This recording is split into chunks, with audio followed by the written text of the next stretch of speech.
Ini ada kisah nyata nih. Mondoknya kurang lebih 15 tahun, sekarang udah usianya beliau hampir 60 lebih, 62 kalau nggak salah. Beliau adalah seorang saudagar di Tanah Suci. Beliau bahkan punya rumah makan buah. Luar biasa, beliau panutan bagi teman-teman atau rekan-rekan, sahabat-sahabat yang ada di daerah gitu. Beliau jadi pengusaha, mempunyai rumah makan. Dia nggak jadi ustadz, tapi luar biasa beliau bisa menaungi di semua pesantren, bahkan tempat majelis taklim saya pun alhamdulillah beliau pernah bantu.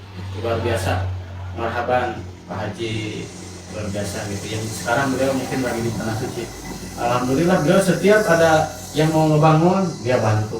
Jadi nggak harus dia jadi ustadz juga, padahal dia ngajinya lama. Itu juga manfaat menurut saya.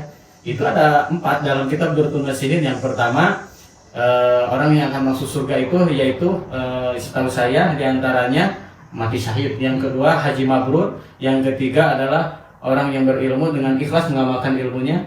Yang keempat adalah orang yang kaya dan dermawan. Yang pertama apa tadi? Mati syahid.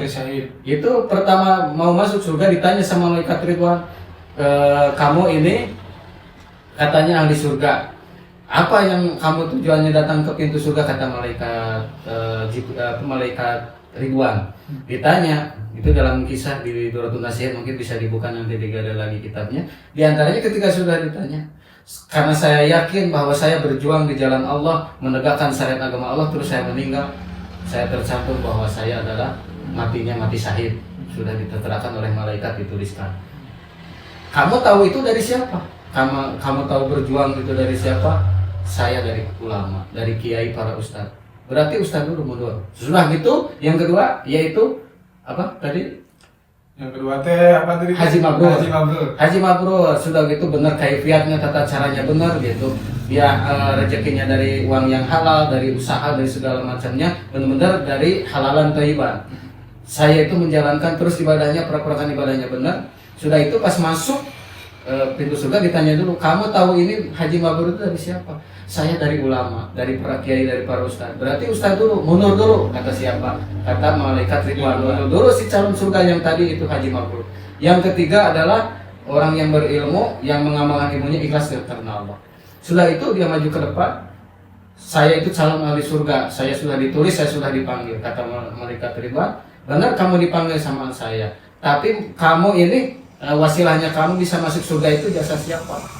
Waktu dulu saya ada yang membiayai saya sehingga sampai saya ilmunya mampu, atau santri saya besar, santrinya banyak karena ada uluran tangan dari para orang dermawan. Di antaranya si A, si B, si C yang benar-benar menunjang saya sehingga sampai ilmu saya manfaat jelas karena Allah.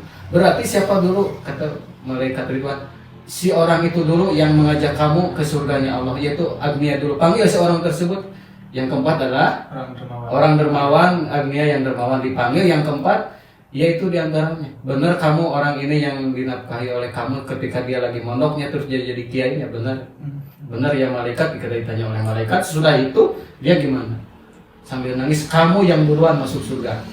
Jadi diantaranya orang kaya juga bisa masuk surga. Tujuan harta dan kekayaannya tujuan berjuang karena di jalan Allah itu. Jadi memang seperti itu ya, orang yang kaya dan dermawan itu apakah termasuk dakwah bilhal juga kalau dia memberikan hartanya? Itu dakwah yang paling luar biasa menurut saya. Dakwah yang dahsyat itu sebenarnya gitu. Makanya makomadin ila bil tidak akan tegak suatu agama kalau tidak ada harta. Iya, betul. Itu. Bayangin kalau saya pergi ke pesantren jalan kaki, saya nggak sanggup, pasti pakai duit. Duit itu akan ada orang tua juga pakai usaha, dia itu usaha gitu. Jadi ada usahanya, ada upaya gitu. U-nya teh usaha apa? Duitnya doa, una usaha, ina ikhtiar karena tawakal.